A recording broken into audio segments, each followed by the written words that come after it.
Recently, I decided to take a gamble and pick up this iPhone 7 Plus for $70. Why? I have no idea, but it seemed like a good deal.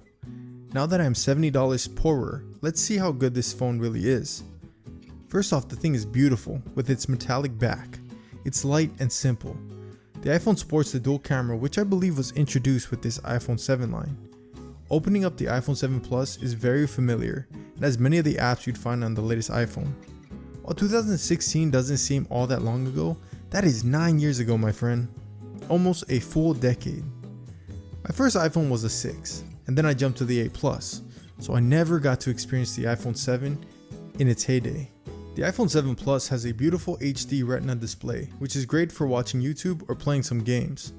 Speaking of which, let's see how this thing holds up to some of the classics. When it came to Subway Surfer and Temple Run, it ran fairly smoothly, outside of the occasional lag. Now I also think that these gloves may have caused some of my deaths, but it's a sacrifice I have to make to keep my busted hands off camera. When it came to Roblox, which I had no idea was able to be played on mobile, I was able to get a few kills.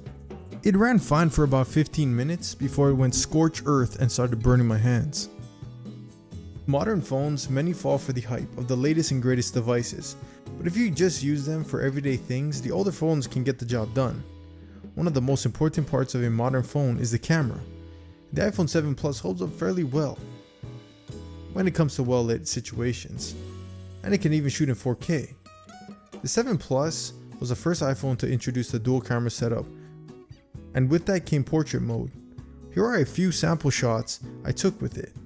The camera quality is good enough for me, but full disclaimer, I am no photographer. Capturing everyday pictures and even for social media, I think the quality is good enough. And check out this dude. Physically, this phone is my favorite, I think, out of every single iPhone ever made. I prefer the simpler rounded design. This thing is beautifully thin. But if you aren't careful, you'll definitely collect your fair share of scratches and even dents if you're lucky. If you decide to use it as your primary phone, you'll easily be able to swap in your SIM card like many of the other older phones. And my favorite, absolute favorite feature that I missed the most was the home button. With the iPhone's age comes the battery health, which in the case of this $70 phone, sucks.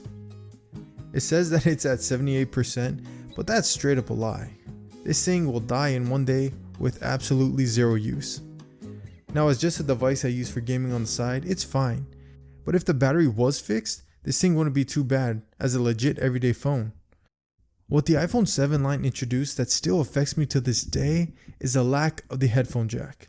Call me old school, but I am not a fan of Bluetooth headphones, and having another thing I have to worry about charging is not my forte. The iPhone 7 Plus rocks and is a true gem. Let's see what bad financial decision I decide to pick up next.